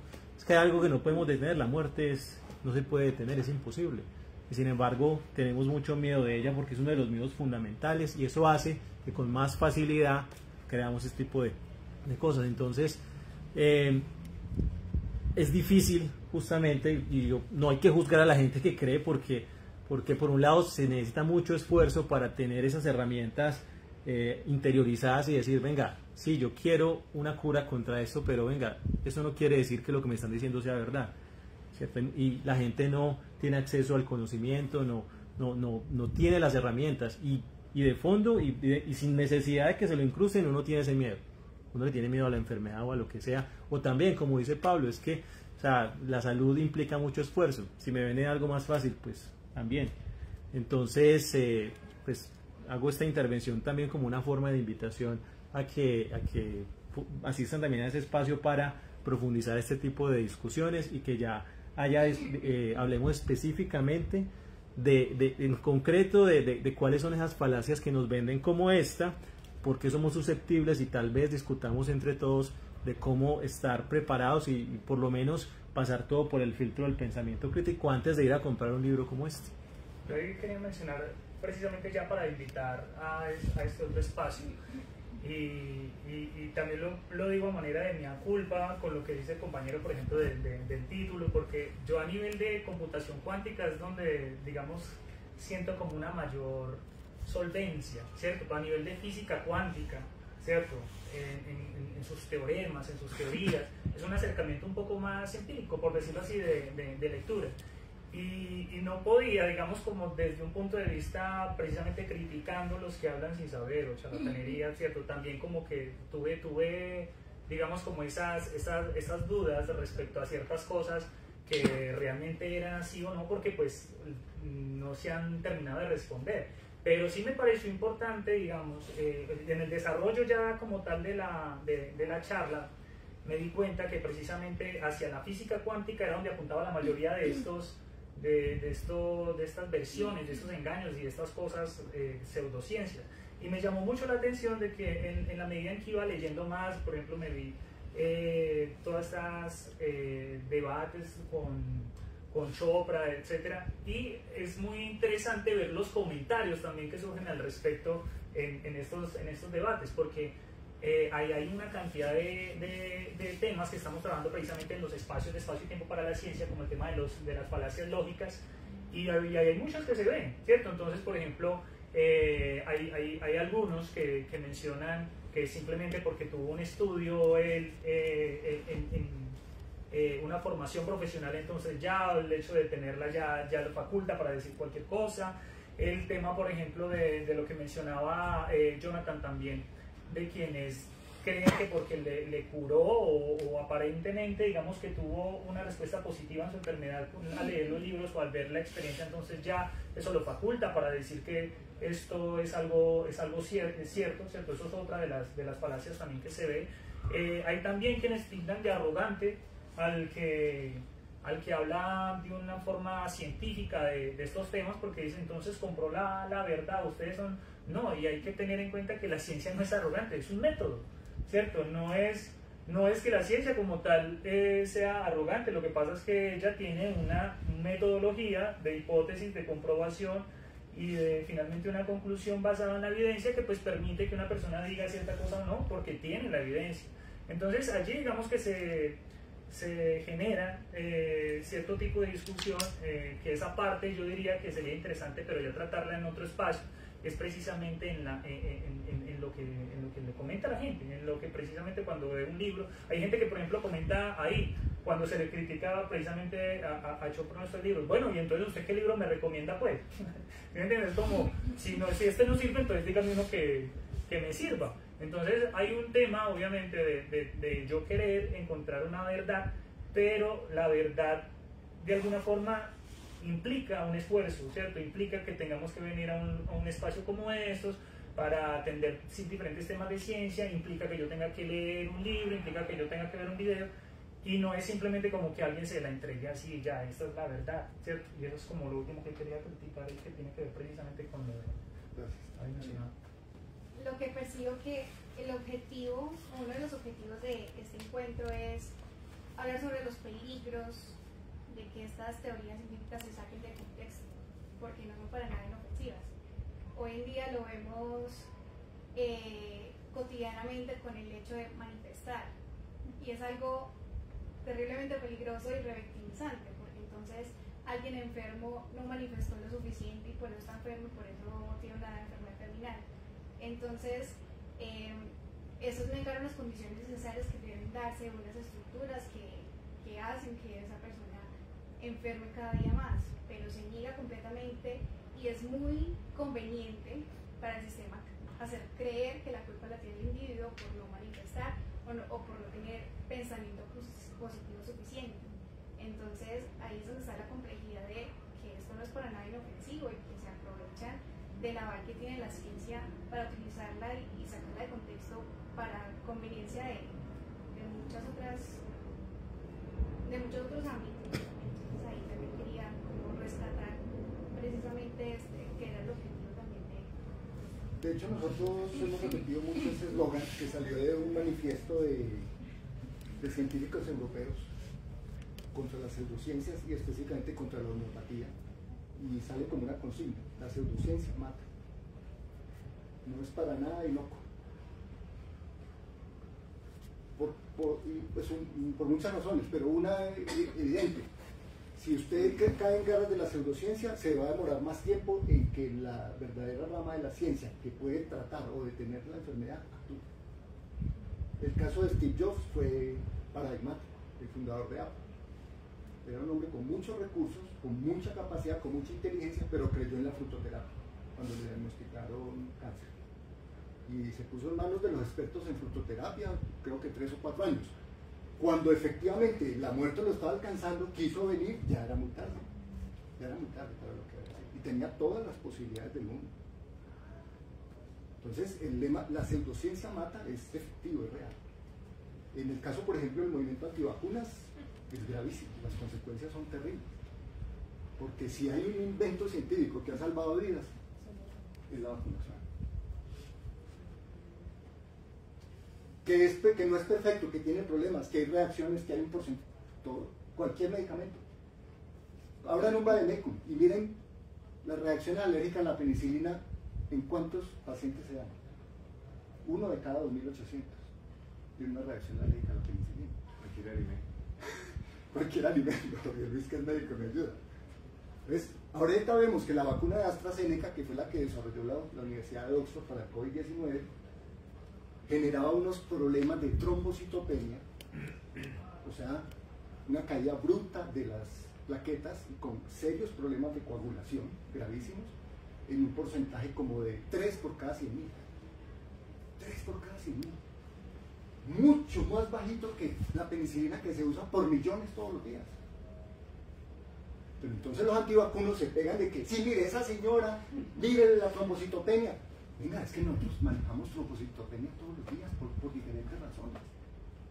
No hay ningún medicamento inocuo 100%, ninguno. Todos los medicamentos, hasta el más elemental, el de más amplio uso, como el acetaminofén, contraindicaciones, efectos adversos. Todos los medicamentos siempre tienen contraindicaciones y efectos adversos. Y cada organismo es diferente. Y cada organismo es diferente. Y no reacciona lo mismo. Entonces, la pseudociencia hace mucho daño, mata. Esa es la consigna que salió del manifiesto de los científicos europeos contra las pseudociencias. ¿Qué más opiniones, intervenciones? Es un capítulo muy grande lo que tú planteabas de por qué el ser humano se pega a eso y en el mundo occidental. Y yo tengo un recuerdo siempre de niño, yo de niño encontraba siempre un señor por la calle que vendía una pomada de nácar, le echaba limón contra las cicatrices. Y era un señor que tenía una cicatriz con un queloide que era peor. Y la gente le compraba. Siempre es esto tan raro. Entonces, bueno, ¿por qué la mayoría, pues, por qué tanta gente compra eso? Claro, es un capítulo enorme. Es otro. Digamos, es el fenómeno, voy a salirme del campo de la medicina, es el mecanismo por el cual el que es estafado cae en las garras del estafador. Uno me pregunta, oye, pero ¿por qué lo estafaron? Por ambición. El estafado generalmente es un ambicioso. Cuando le muestran una gran oportunidad, la ambición lo lleva a no ver la realidad que otros sí verían. Entonces uno empieza a ese sesgo de confirmación, llamémoslo así, ese sesgo de satisfacción que nos generan ciertos mecanismos psicológicos, nos hace que caigamos redonditos. Cuando la ambición es desmedida, el estafador tiene dónde trabajar. Si usted no es ambicioso, el estafador se estrella rápido, porque rápidamente se ve que es un mentiroso. Y lo mismo pasa con los créditos. Exactamente. Claro. ¿En qué otros terrenos de investigación de la física cuántica se están aplicando? O sea, ¿en qué otros campos? La computación cuántica, el internet cuántico, pero ¿en qué otros terrenos? Pues ya con la salvedad de qué es lo de la física cuántica. Bueno, que yo sepa, ¿cierto? Dentro de las aplicaciones que se tienen, desde la computación cuántica, estas que menciono referentes al desarrollo de nuevos medicamentos, porque hay, digamos, como diferentes algoritmos que son demasiado costosos para reproducir clásicamente y que de una forma cuántica pues van a mejorar mucho más y a optimizar, digamos, como esos tiempos, estos procesos. Desde el punto de vista, digamos, ya por fuera de lo que es la computación cuántica, en ese momento no se me viene a la mente.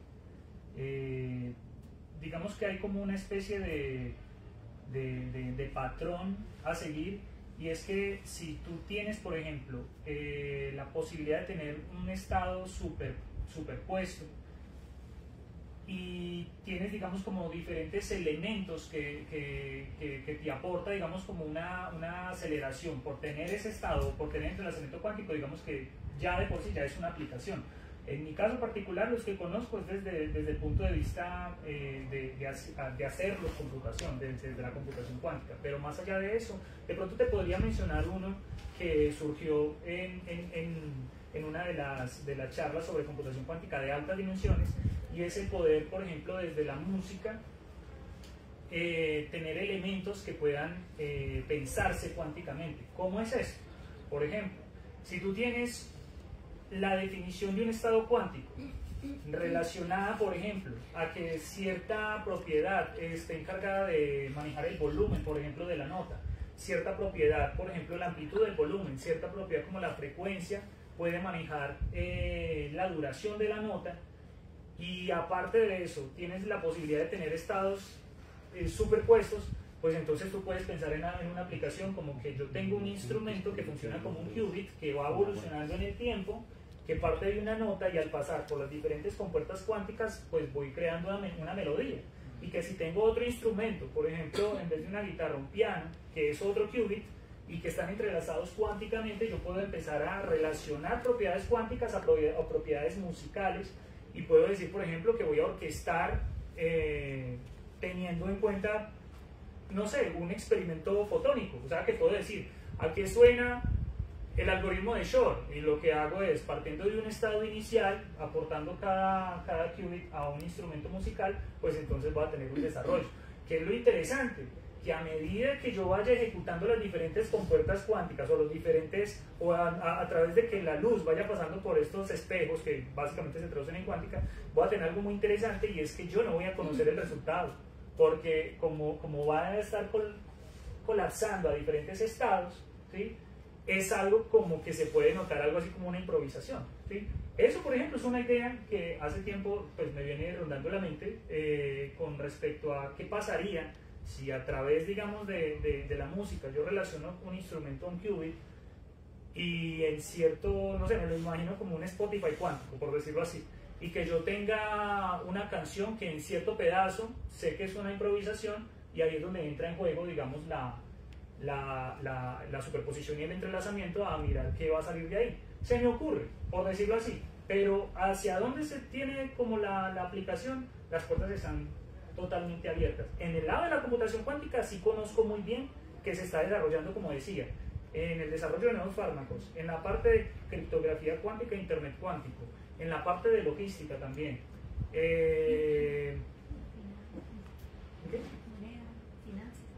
En la parte también de algoritmos financieros, como por ejemplo los de Zapata Computing, son como unos que se me... ¿Pero es algo que esté ya disponible para la humanidad, o solo está en desarrollo? Hay disponible.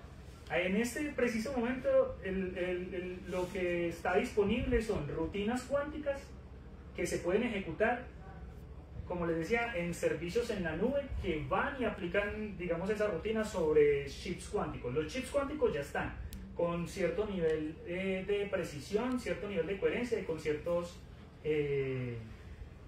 número de qubits, ¿sí? Y existen ya rutinas que se pueden ejecutar y están disponibles, pero las que son, digamos, como más interesantes necesitan un desarrollo mucho más sólido de la computación cuántica. ¿Para qué sirve una rutina?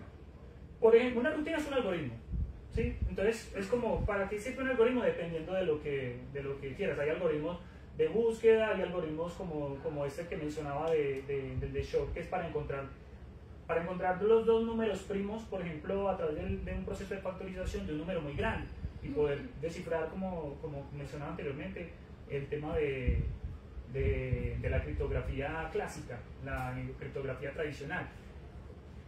¿Qué más algoritmos? Precisamente nosotros hace como 3 años tuvimos aquí una hackathon cuántica, y esto que les estaba contando de la parte como musical, Quantum Melody, fue una idea que empecé a trabajar, digamos, en ese momento, y la idea era precisamente decir, no, trabajen, digamos, como en diferentes ideas que utilicen un enfoque cuántico, y ahí se desarrollaron algunas que tienen que ver con inteligencia artificial, como aplicando, por ejemplo, en ciertos procesos o algoritmos de machine learning, algo cuántico para que quedara más óptimo. También, digamos, que surgen diferentes ideas de juegos, por ejemplo, un ping-pong que trabaje con rutinas cuánticas o con algoritmos cuánticos, pero es totalmente abierto, digamos, el tema. Algoritmos cuánticos en este momento es como muy rico el panorama para poder trabajarlos, para que cuando precisamente ya tengamos un computador cuántico, digamos, como más sólido, pues poderlos utilizar. Hay, yo creo que una crítica final también, y es precisamente hacia el hecho de que hoy en día hay una inversión demasiado grande en computación cuántica, pero por ejemplo, hace poco Google, creo que fue el que lanzó el premio de $1 millón, o si no estoy mal, es un premio muy grande para que precisamente la gente se motive a dar aplicaciones de la computación cuántica. ¿Qué significa eso? Que antes están necesitando más, es correcto, están necesitando más algoritmos, más rutinas, más formas de aplicar eso que se está dando. Es como lo que se da al respecto. Nos quedan 5 minutos nomás. Listo. En el entrelazamiento cuántico que tú hablabas, enfocado en la computación, tú dices que si un mensaje acá se puede ver también en el otro lado, ¿cierto? Pero entonces el mensaje es cambiante al mismo tiempo que en el otro lado también es cambiante. Te voy a mostrar, aprovecho eso aquí rápidamente. ¿Cómo se me meto yo aquí a...?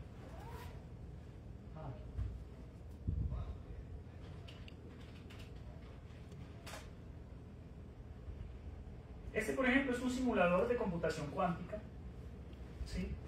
Y aquí está el algoritmo de teleportación cuántica.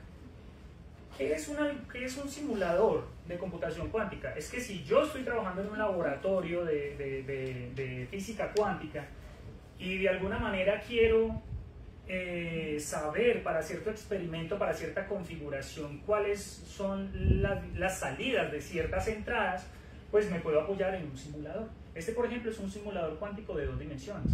El que desarrollé en la tesis es uno de altas dimensiones. ¿Qué significa? Que ya no voy a tener estado arriba o abajo, sino arriba o abajo a la derecha. ¿Qué significa en altas dimensiones? Que ya no va a ser cara o sello, sino que voy a tener 3, 4, 5, 6, 1000 dimensiones. ¿Sí? Es decir, ya puedo estar en un estado de superposición de 4, 6 o de las dimensiones que yo quiera. Digamos que esa es como la forma en la que se aborda el problema. Pero en este caso particular de lo que pregunta el compañero, eso es lo que yo les decía acerca de lo que pasa en la teleportación cuántica. Esto que se tiene acá, por ejemplo, como un qubit, básicamente es como si fuera Alice, o como si fuera una persona que quiere enviar un mensaje a esta otra que se encuentra acá, ¿sí? Cuando Alice va a enviarle la información que quiere a este otro sujeto que se llama Bob, o generalmente es como B, mire que ella primero tiene que pasar su fotón, su electrón o su sistema cuántico por ciertas compuertas. Esta se llama compuerta de Hadamard y esta es la compuerta Sinot, que básicamente hace que el sistema quede entrelazado cuánticamente. Es decir, que en este caso particular, miren por ejemplo esto, aquí empezó en el estado 0, ¿cierto? Si yo, por ejemplo, hiciera lo siguiente, esto digamos que es como una especie de pequeña introducción que luego podemos ahondar un poco más porque realmente es muy interesante, pero también yo creo que le interesa a algunos. A otros no es que le interese mucho, pero por ejemplo a mí me interesa bastante y si quieren pues podemos dar luego una charla de esto. Entonces, ¿qué pasa? Miren, yo tengo en este caso una esfera que me determina dónde está el estado cuántico de este fotón y de esta partícula y de esta partícula. Aquí dice que está en el estado 0 y acá en el estado 0 no se está moviendo, ambos inician así en el circuito cuántico. ¿Qué pasa? Que después de que pasan por estos dos sistemas, voy a poner aquí esta esfera de Bloch y esta de acá, si ven que se pinta como un puntico amarillo. Ese puntico amarillo lo que dice es que yo no puedo determinar el estado de esta partícula sola. Es decir, él no sabe si esto es un 0, un 1, no. ¿Por qué? Porque esta ya está entrelazada cuánticamente con esto. ¿Qué significa? Que yo hice pasar este electrón y al utilizar esta compuerta que es como diferentes espejos, quedó entrelazada cuánticamente con esta. Eso es muy importante por lo que dice ahorita Pablo. No significa que todas las partículas estén entrelazadas cuánticamente. Tienen que pasar cierto proceso para que queden entrelazadas cuánticamente. Y este es el proceso técnico. Lo que pasa es que acá visto desde una simulación, pero esos son espejos, digamos en un laboratorio, hace que estos dos queden entrelazados cuánticamente. Ese es uno de los primeros pasos de la teleportación cuántica. Pero una vez que yo tenga esto de acá, yo digo, bueno, listo, yo tengo un mensaje y tú tienes otro. Yo se lo quiero enviar a él. ¿Qué es lo que pasa? Que si yo abro el sobre, como lo que estábamos haciendo ahorita, pues realmente el mensaje no lo estoy dando yo, lo está dando el azar, porque el azar me dice o 0 o 1. ¿Cierto? Entonces no sirve de nada yo decirle, abra el sobre y mire lo que salió. No, porque pues no es un mensaje clásico. Pero este que está acá sí es un mensaje que yo le quiero transmitir a esta persona que está acá. ¿Qué está pasando en este momento?